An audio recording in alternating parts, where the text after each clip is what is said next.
Bon, c'est regrettable que les ministres français Parly et même Le Drian continuent à dire la gente, la gente. Moi, je leur interdit de ne plus nous appeler la gente. Ce n'est pas la gente, c'est les autorités de la transition. Et je peux vous assurer que tant que la France nous appelle la gente, on ne la respectera pas. Le début du respect d'abord commencera le jour où la France comprendra qu'aujourd'hui c'est un État souverain, avec à la tête un gouvernement souverain qui s'appelle gouvernement de la transition, président de la transition, autorité d'une transition, mais que la France, moi personnellement, je lui interdis de nous appeler gente ou par quelque autre nom péjoratif. À partir de cet instant, si elle veut que nous la respections, nous commencions à la respecter. Ça, c'est un aspect. Le deuxième aspect, ils sont toujours dans les mensonges. Quand vous avez écouté Parly, elle est dans le déni de la vérité. Elle n'accepte pas aujourd'hui que c'est la France qui a tort. Elle n'accepte pas que c'est la France qui a mélangé tout le monde, qui a menti à tout le monde à travers une fausse médiatisation, à travers des fausses informations. Mais il y a une chose aussi extrêmement importante, Ibou, sur laquelle je vais être très clair. À supposer même qu'il y a eu un accord avec le Danemark, à supposer même que le statut ait été défini par les anciennes autorités, à supposer même que toute la base de la collaboration était légale, juridique. Mais rien n'interdit à un État souverain de rompre une collaboration. Absolument. Dès lors que je dis, oui, c'était légal, c'est juridiquement reconnu, mais aujourd'hui nous pensons que nous n'avons pas atteint les objectifs escomptés, ça ne donne pas les résultats que nous souhaitons, nous avons la liberté d'arrêter ça. Oui, mais comment comprendre l'insistance du Danemark avec la France derrière? Bon, en réalité, en voyant un peu le retrait aujourd'hui, je pense qu'ils n'ont pas trop insisté. Parce qu'il s'est passé des choses avant tout ça, le Danemark est un État quand même qui a son renseignement, qui a une forte diplomatie. Je crois qu'au stade actuel, le Danemark sait qu'aujourd'hui, le Mali, les autorités de la transition, on a dépassé les stades de nous infantiliser ou les stades de la complaisance. Les choses sont très sérieuses pour que le Danemark se laisse manipuler, infantiliser, embobiner par la France, qui elle-même aujourd'hui n'est pas la bienvenue. Vous savez, moi, à la place des autorités de la transition, je dis carrément à la France de foutre les camps. Elle n'a aucune raison d'être là aujourd'hui. Oui, c'est vrai que elle a échoué sur toute il y a des millions de Maliens aujourd'hui qui demandent aux autorités de la transition de demander à la France de faire partir leur armée qui est présente sur le territoire malien. Alors, vous êtes de cet avis? Mais bien sûr, je suis même en tête de ceux qui pensent que depuis longtemps, la France devait foutre les camps du Mali, parce qu'elle ne fait rien. Mais elle n'arrive pas à comprendre qu'aujourd'hui, jusqu'à maintenant, nos autorités continuent à lui donner une seconde chance. Mais ils ne veulent pas la saisir. La France ne veut pas saisir cette seconde chance de faire sa propre introspection, de faire son mea culpa, de s'auto-évaluer et comprendre qu'elle a tort sur toute la ligne. Pendant 10 ans, pendant 60 ans, votre partenariat a été un échec cuisant. Et pendant 10 ans, l'échec est devenu, sur le plan sécuritaire, dramatique. Alors, qu'est-ce qu'ils vont y raconter encore? Mais la France n'a plus d'argument aujourd'hui pour convaincre les Africains en général et les Maliens en particulier aujourd'hui que sa collaboration est bénéfique. Au contraire, moi je pense qu'aujourd'hui, la France doit saisir cette occasion que jusqu'à maintenant les autorités de la transition n'ont pas pris la décision souveraine de leur dire de plier vos bagages. Ils peuvent le faire. On peut le faire pour leurs médias de propagande, RFI et France 24. Pour le moment, ce n'est pas officiel, mais le peuple l'a demandé et le peuple le réclame toujours. Alors la France doit comprendre que si les autorités de la transition jusqu'à maintenant n'ont pas dit à la France et à ses médias de plier bagages, c'est une façon de leur donner une seconde chance.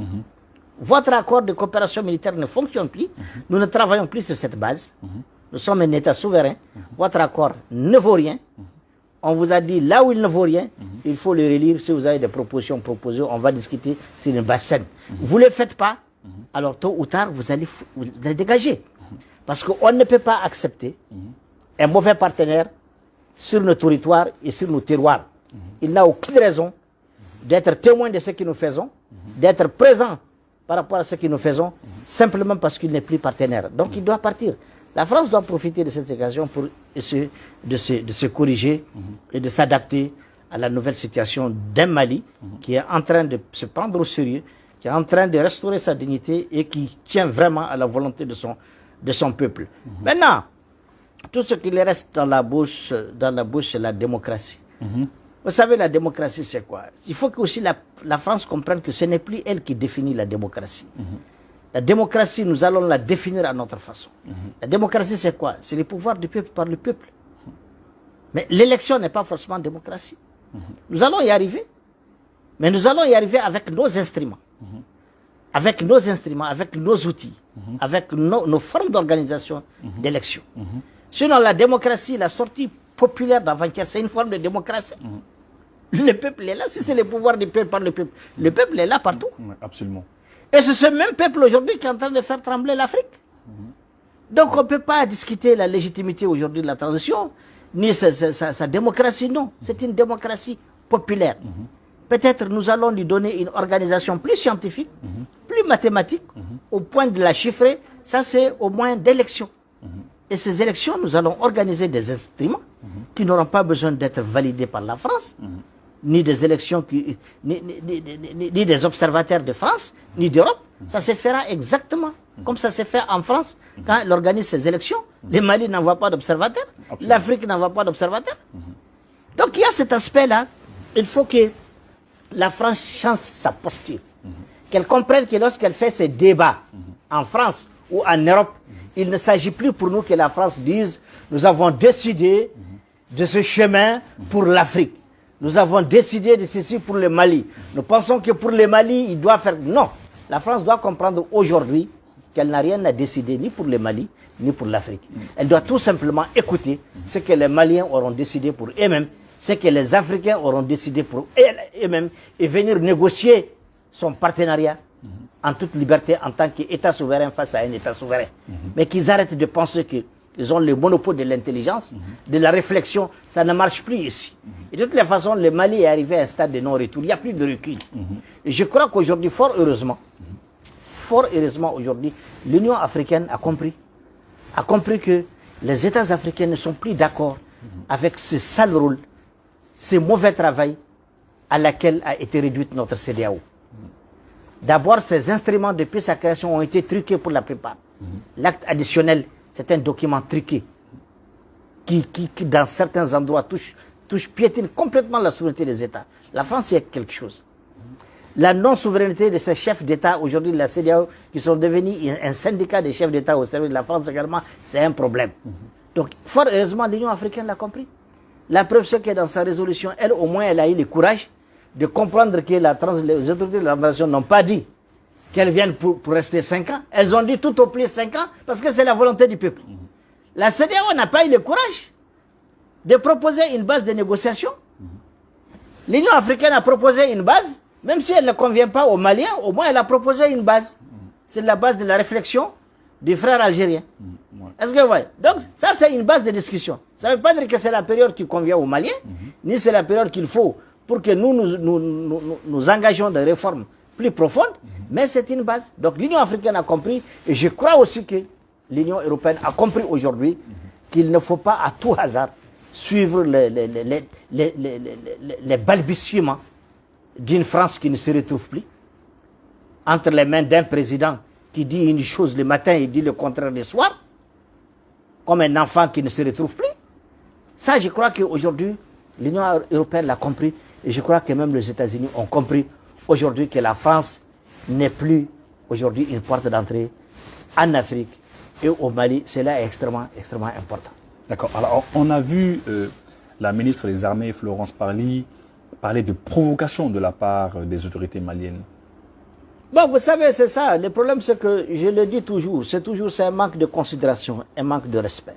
Lorsqu'un État comme le Mali assume sa souveraineté en réagissant de façon énergétique à des déclarations fausses, truffées de mensonges sans aucun fondement, propagandistes, avec des menaces et des insinuations de la part du ministre de la France, lorsqu'un État, aujourd'hui, réagit et que la seule réaction de la France, c'est de ne pas prendre au sérieux cette communication d'un État souverain, ça veut dire que jusqu'à maintenant, la France est dans la même posture du manque de respect aux États africains, à leur peuple.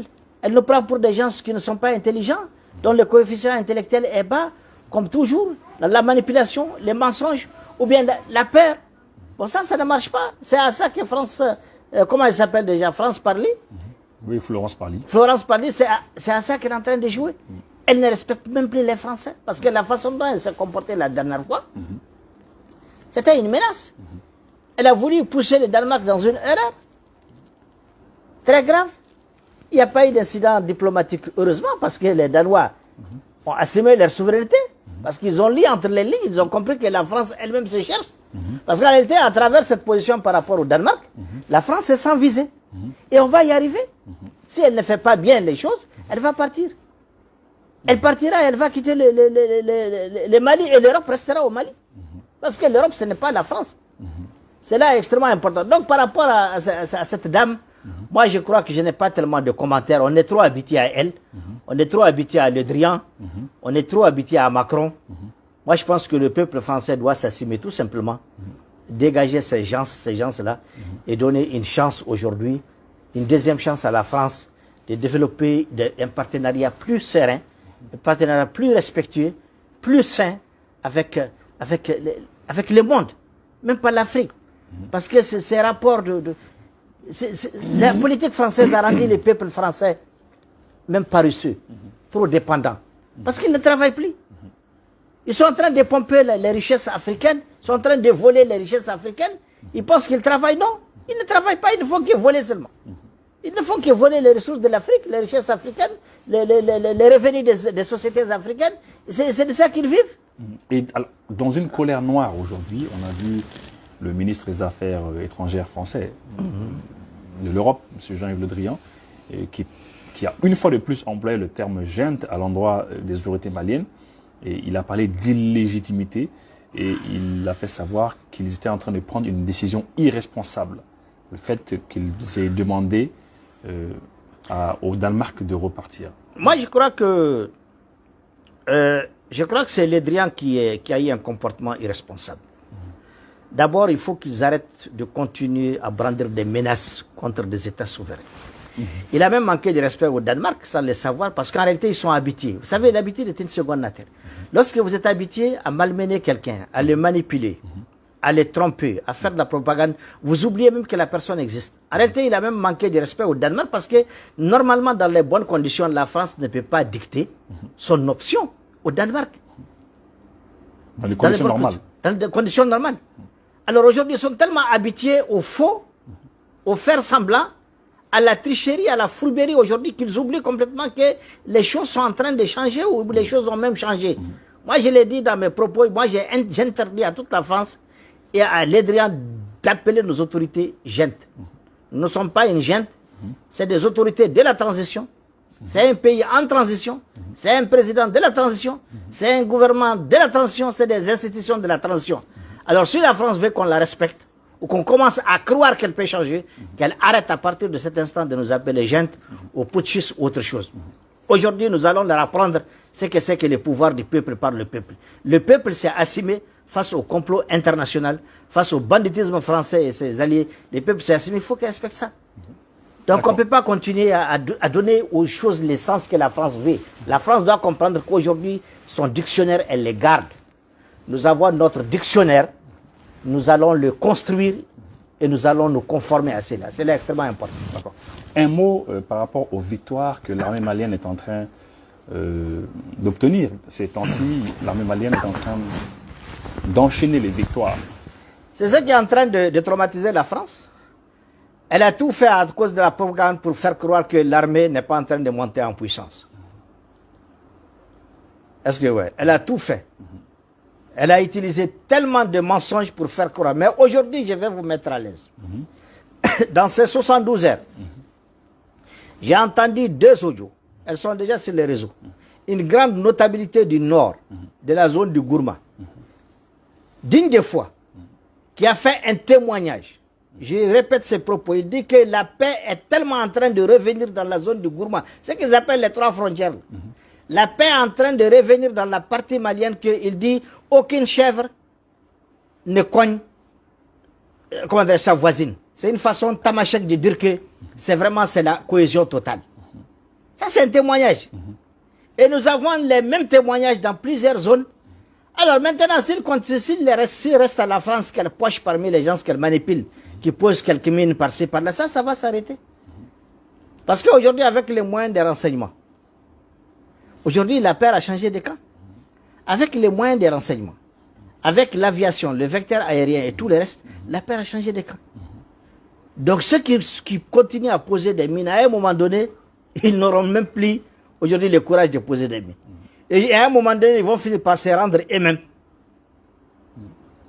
Peut-être bientôt, on va mettre en place des camps de, comment ils les appellent là, hein, des camps de déradicalisation. Parce que quand la paix va changer de camp, beaucoup vont se rendre. Donc il faut les encadrer, Alors les là, déradicaliser. c'est l'efficacité Donc de c'est ce qui est en train de... Ah bien sûr, c'est l'efficacité pas d'un nouveau partenaire, de plusieurs partenaires aujourd'hui, très sérieux. Notamment les Russes. En particulier la Russie, mais il y a d'autres. Il y a d'autres partenaires aujourd'hui aux côtés du Mali. Mais c'est que nous mettons l'accent sur la Russie parce que l'acharnement de la France, c'est la Russie. C'est le plus gros partenaire, c'est le plus important, c'est la grande puissance. Nous mettons l'accent sur eux. Mais je peux vous assurer qu'ils sont nombreux, les partenaires maliens aujourd'hui. Et je peux vous assurer que la paix est en train de changer de camp. C'est un acteur qui vous parle de l'accord d'Alger, qui dispose d'hommes aujourd'hui armés et des bases aujourd'hui armées qui attendent ce processus DDR là qui tarde à venir. Donc je suis sur le terrain, je sais de quoi je parle. Et je peux vous assurer que c'est ce qui est en train de traumatiser la France. Son échec de 10 ans, 10 ans de mensonges, 10 ans de mauvaise formation, 10 ans de sous-équipement, 10 ans de réoccupation de notre territoire, 10 ans d'utilisation de nos communautés et de nos armées comme des chars à canon, 10 ans de tout ce que tu peux imaginer de mauvais. Aujourd'hui, au bout d'une année et demie, avec la rectification de la trajectoire de la transition, au bout d'un an aujourd'hui, on a le soulagement Et maintenant, ce qui panique aussi, c'est que ça se propage. On dit maintenant les variants Assimi Goïta, c'est ce qu'ils disent. Les variants Assimi Goïta en train de se propager. Hein? Après la Guinée, il y a le Burkina. Et les Niger, s'ils ne font pas attention, ils vont partir. Hein? Moi, je l'ai dit, je suis formel là-dessus. Hein. Je l'ai dit la dernière fois, le 14 janvier. Je l'ai dit et je le répète. Je l'ai dit et je le répète. Je jure, wallahi, billahi, je l'ai dit et je le répète. Si ces chefs d'État de la CEDEAO aujourd'hui là ne se rendent pas complices de leurs armées pour définir de nouveaux contrats de partenariat, pour définir de nouvelles approches, respecter leur peuple, ces armées braves là, et ces peuples là vont les balayer et il y aura un nouveau courant qui va